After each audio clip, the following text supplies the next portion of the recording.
ងែតមិត្តខ្ញុំមុខស្អើយតែចិត្តយំស្រឡាញ់អ្នកណាក៏ជួបតែការឈឺចាប់មនុស្សដែលឡើងឯទុកចិត្តចុងក្រោយបែរជាក្បត់ទុកឲ្យយ៉ាងឯឈរស្រក់ទឹកភ្នែកម្នាក់ឯងរាល់យប់ពេលភ្លៀងធ្លាក់វាតែងអង្គុយស្ងៀមស្ងៀម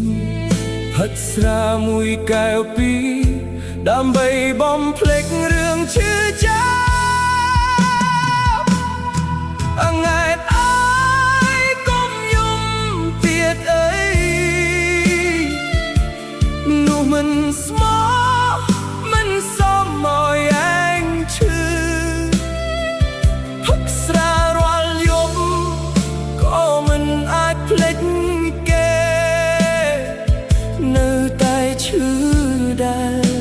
ក្នុងបេះដូងវា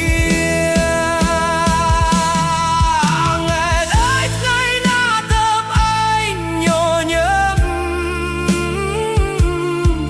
ថ្ងៃណាទើបជួបមនុស្សស្មោះត្រង់កុំឲ្យស្នេហាធ្វើឲ្យឯងបាត់ខ្លួនក្នុងផ្សែងស្រានឹងទឹកភ្នែករាល់យប់មិត្តភក្តិគ្រប់គ្នាតែងបារម្ភភាព្រោះអង្អែតប្រែខ្លួនមិនដូចថ្ងៃមុនពីមនុស្សសាយច្រើនคล้ายជាមនុស្សស្ងៀមស្ងាត់បេះដូងខូចខាតព្រោះតែស្នេហាមិនពិតសង្ឃឹមថ្ងៃមួយយ៉ាងឯនឹងភ្លេចបានហើយរកឃើញមនុស្សដែលស្រឡាញ់ដោយចិត្តមិនចង់ឲ្យយ៉ាងឯយំមួយដងទៀតក្រោមពន្លឺភ្លើង